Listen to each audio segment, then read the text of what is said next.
The Marshall Plan was a historical event that attracted the attention of several scholars. The Marshall Plan developed within a complex international framework between the reconstruction of post-war Europe and the beginning of the so-called economic miracle. I decided to examine this historical period in depth because I wanted to understand the real motivation between this program developed by the United States. The Marshall Plan was proposed by the United States to help and to support the war-torn nations of Europe that were facing an economic crisis in the wake of the Second World War. The only major power in the world that had not been devastated by the war was the United States. Their aim was to rebuild the continent in the interest of their political stability and a healthy world economy. On 5 June 1947, the Secretary of State George Marshall announced his idea, the Marshall Plan. He called for American assistance in restoring the economic infrastructure of Europe.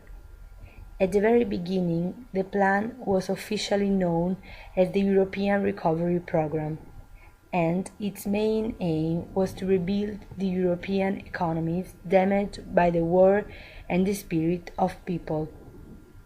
Moreover, it would have been the key to expelling the advance of communism.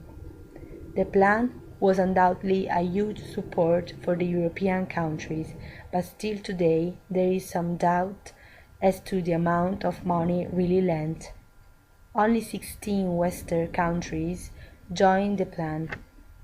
Although the Americans had not been damaged by the World War II, they understood the importance of contributing to the recovery of Europeans' economy, and Marshall showed them that the American government was willing to support Europe and to fund this plan. The plan's funds were divided into grants, loans, and conditional aid. The grants were the gifts to the European nations.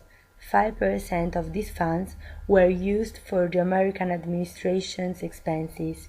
On the other hand, 95% could be used for specific aims, for example, the reduction of the national debt and the projects aimed at improving the cultural production.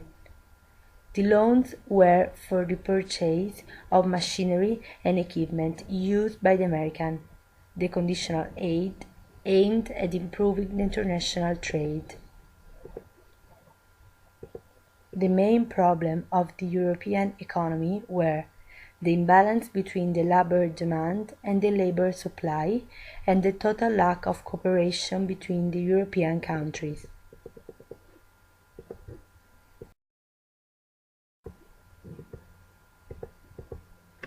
The beneficiary countries had to promote the industrial and agricultural production with the aim to gain their independence from the United States. Each country had the duty to approve the financial measures. A strong cooperation among the European countries was necessary in order to achieve the objectives of the plan. Moreover, the plan aimed at putting an end to German isolation in Europe. Its focus was to reintegrate Germany in Europe, but also to exploit German coal resources. The reaction to the plan in Italy were quite positive, and it managed to obtain a loan of $100 million. The Marshall Plan ended in 1951, as originally predetermined. For a short period of time, several American economists maintained that the plan had had a negative effect on the European economy. In fact, even if it led to considerable economic growth, the plan brought about a stagnation in consumption. Actually, the Marshall Plan was a great aid for the economy of the European beneficiary countries, because it allowed them to get over a severe crisis and was already fostering economic growth in 1948. For the USA, the results were undoubtedly positive, and people's standard of living greatly improved. The European Recovery Programme cannot be considered a total success.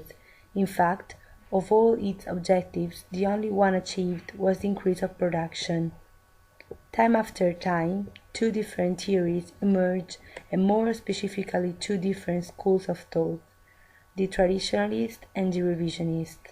Starting from the same historical events taken into consideration by the traditionalists, the revisionists blamed the Americans instead of the Soviets. In their opinion, the only aim of the United States was to increase their economic well-being and to impose a new political order all over the world. The revisionists put the blame on President Truman and his limited experience in international affairs and politics. On the other hand, the traditionalists, among them Albert Frey and Arthur Schlesinger, considered the Marshall Plan as an attempt to find an answer to the Soviet initiatives after the Second World War.